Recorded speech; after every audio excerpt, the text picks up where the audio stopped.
今仔日甲明仔载是国中的会考，有超过19万的考生。今仔日考社会、数学、国文甲写作，前3科的难度适中。若讲到写作，学生爱针对各款网络文案甲标题设计，思考背后反映的现象。会考头一天，对早时8点半，实实在在考到下晡4点40。上线登场的社会科，这位受访的考生讲，比模拟考较简单。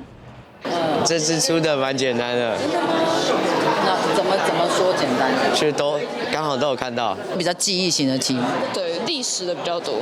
教育部社会领域辅导团指出，今年社会科54题有多高条例甲回溯票才生活化，结合新闻时事题目，图表型的试题占的比率超过50%。继续重视看考的整合甲资料解读以及图表转译能力。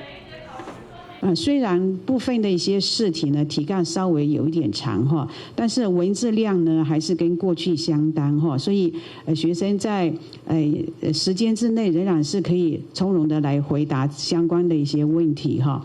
数学科出自生活情境的题目也袂少，便利答、文模解析度入题。数学领域辅导团讲，是单一数学知识的概念，需要计算的量较低，验过20题了后，需要清楚来深入理解数学的概念。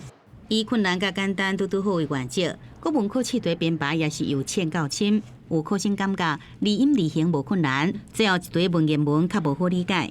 文言文题组有点看不太懂，但是因为是自己的问题，没错。写作测验爱学生对网络国式文案甲文章标题、思考标题设计背后所反映的现象，老师认为袂歹发挥。记者综合报道。